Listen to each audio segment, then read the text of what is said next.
If your general and administrative is at 30% of revenue and the target is 15, there are exactly 3 paths to close that gap. Most founders pick one of the first 2, and both of them fail. The instinct is to cut. Your overhead is too high, so you cut it until the number works, and that's path A. Or you decide to grow, don't touch the overhead, just scale revenue until G&A shrinks as a percentage. That's path B. Both feel logical, both have math behind. But I've ran this diagnosis enough times and through enough companies to know that pure cuts breaks operations and pure growth takes twice as long as what the founder expects. The company I'm about to show you cut G&A by $345,000, but that was only 25% of the improvement. The other 75% came from somewhere else. We run the 60-15-15 framework across service businesses doing 2 to 20 million in revenue. Every company that hits the G&A target does it the same way. I'm going to run the math on all 3 paths, what each one costs,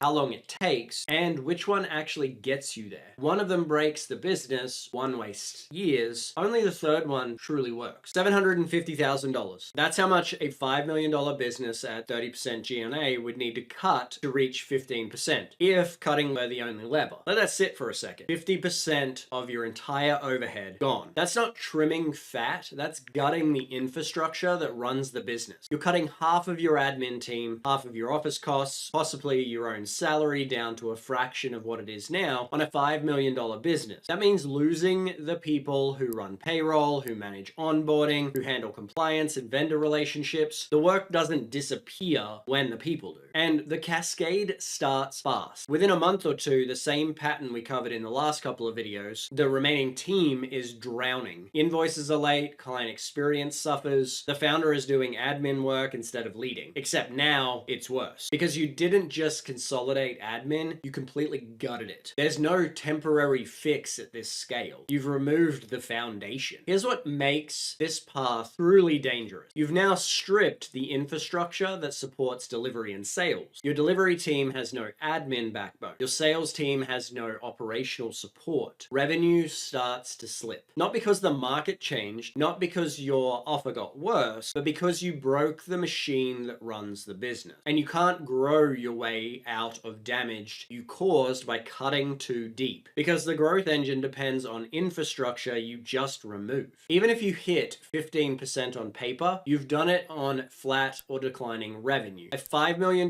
business at 15% G&A and a shrinking top line is not a healthy business. It's a smaller, weaker version of what you started with. The number is right, the business is wrong. Path A is what happens when you treat G&A like a spreadsheet problem instead of an operating system where the math works, and the reality does. So if cutting alone doesn't work, the obvious alternative is to outgrow it or outrun the problem. And that sounds better until you run the number. What does it actually take to grow your way from 30% G&A to 15 without cutting a single dollar of overhead? You need to double your revenue, 5 million to 10 million, and you need to hold G&A completely flat at 1.5 million while you do it. On paper, that's clean. No painful cuts, no layoffs, no organizational trauma. Just grow and let the math take care of itself. This is the path most growth-minded founders prefer, and it's the one that stalls out most often. Or if you're running Facebook ads, and for example, last year they went up 36%, you end up running harder to make the same amount of money with almost less profit. Here's the first problem. Doubling revenue from 5 million to 10 million takes most service businesses 2 to 3 years minimum. And that's not pessimistic. That's the realistic timeline when you account for hiring cycles, onboarding ramps, capacity constraints, and the fact that your sales cycle at 5 million is probably 3 to 6 months. If it's at 30 days to 60, that's great as well. But you're not flipping a switch. You're building a pipeline, closing deals, delivering work, and scaling capacity simultaneously. 2 to 3 years is optimistic at most, especially when if you try and double your ad spend, you get diminishing rate of return and your sales qualified leads start to evaporate into the ether. But the biggest problem, the one that actually kills this path, is the assumption underneath it that G&A stays flat while revenue doubles. In practice, that almost never happens. When revenue doubles, complexity doubles with it. You need another admin to handle the volume. You need better tools because the old ones can't scale. Your office is too small, or if you went remote, your technology costs climb. time. Just that extra couple of softwares that you may have to buy. Insurance goes up, health insurance as well. Legal costs increase because you have more contracts, more employees, more exposure. Professional service fees grows because the business is more complex to manage. All of the things start to pile up. So the target keeps moving. Revenue grows to 7 million, but G&A has crept to 1.8 million because you added infrastructures to support the growth. You're at 25% instead of 15. The growth happened. The G&A improvement didn't because the numerator and the denominator moved in the same direction. They both moved at the same time. I see this pattern constantly. The founder says, we'll grow out of it, it'll be fine. And they're not wrong that growth helps. Growth does help, but growth alone without any optimization of cost structure takes too long and assumes a level of cost discipline that almost no scaling business maintains. Path B is the comfort path. It feels responsible. Nobody gets fired, but 2 to 3 years in, you're still above target because overhead grows with complexity and nobody is actively managing it down. But on top of that, your sales and marketing costs are likely going up. Commission structures, you need more people to manage the work, and the salespeople may not sell perfectly every single time. So there's added layers of complexity here that even if you're growing, there's going to be other areas of problem. Like I spoke about earlier, the Facebook ad problem of doubling the amount of output into Facebook or the spend breaks Facebook and you get diminishing rates of return. Or you've got to start a cold email position, or you've got to go out and start hiring people to go to events and create strategic partnerships. Whatever it may be impacts the overall business, and we have to be very, very careful on how we do this because this is how we grow and scale, but our profits exponentially shrink and we wonder where the money's gone. So pure cuts break the business and pure growth takes too long. Here's why combining them changes the math completely. The businesses that actually hit the 15% G&A target, they don't pick one path. They run both simultaneously. And the compounding effect is what collapses the timeline from 3+ years down to 18 months. Start with the same $5 million business at 30% G&A, 1.5 million in overhead, 15-point gap to close. Now, instead of choosing between cutting and growing, you just do both at the same time. Grow revenue 30% over the first 9 months. That growth isn't aspirational, it's tied to specific diagnostic output. A COGS pricing increase that we talked about in the first video, sales and marketing efficiencies, improvements, those types of things that we've also talked about. These aren't projections, they're the result of the first two diagnostics doing their job. At the same time, cut $300,000 in G&A over 9 months. Owner's comp comes down to a market rate. That's 3 to 6% right there usually. Office optimization, admin consolidation with automation in place first. The right sequence, not the wrong one. Every cut we learned in the last 5 videos. Executed in the first 9 months. Doesn't matter if you don't execute, nothing's going to really change anyway. 12.2 points in 9 months. Not by gutting the business, not by waiting 3 years. We grow moderately and cut moderately at the same time, but we do it slowly and with a plan. And here's where the compound effect kicks in. Take $200,000 of that general and administrative savings and reinvest it into the growth engine. Sales and marketing. Hire a salesperson. Increase ad spend. That investment drives another 15 to 20% revenue growth on top of the pricing gains, which shrink G&A without cutting another dollar. The cuts are compounding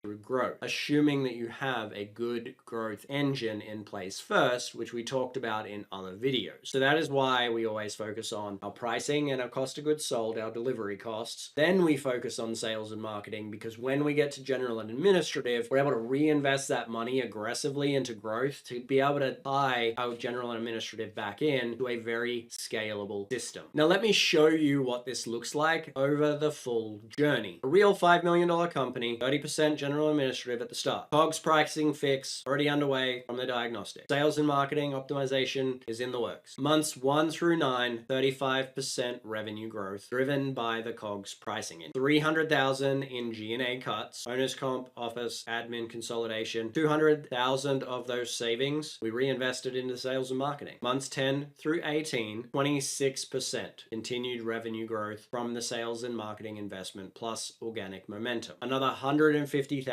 in cuts. Tech audit, professional services, final admin optimization. They hit the 15% target by month 12. Under 13% by month 18, then they stabilized. They added back infrastructure as as the business scaled past 8 million. One admin person, better tools, responsible investment. Here's the insight most founders miss. Over 24 months, this company cut general administrative spending by $345,000. That's real. But the total G&A percentage improvements was 19%, from 30% down to 11. The cuts accounted for roughly 25% of that improvement. The other 75% came from revenue growth marketing. The other 75% came from revenue growth, making the existing overhead a smaller slice of a much bigger pie. Use both at the same time, and it will ultimately equal something greater. This isn't a cost-cutting exercise, but a lot of CPAs and accountants want to cut their way out of a problem. But we have to do both. And it's the other side is, and I talk to a lot of sales and marketing founders that are very, very heavy on this, but you cannot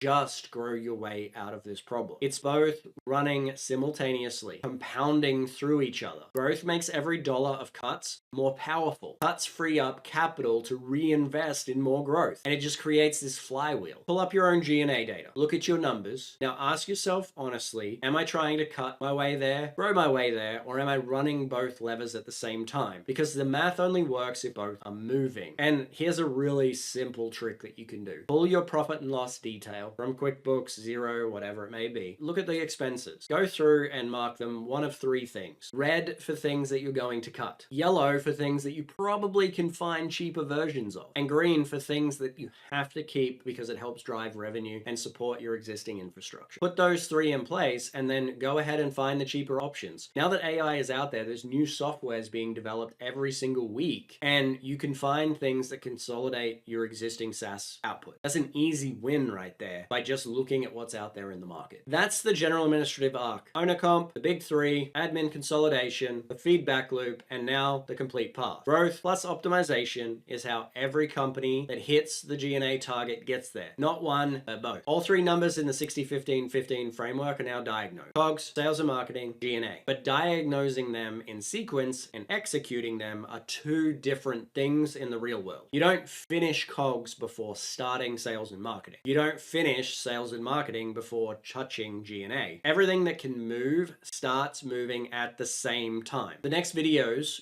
show you exactly how that works. The execution model that runs all three fixed plans in parallel without creating chaos. If you want us to run the full diagnostic in your business, all three numbers, the fixed plan, and the execution timeline, links in the description. Take 15 of these for free a month. Which path are you on right now? A, B, or C? Drop a comment. I'll tell you what I'd change.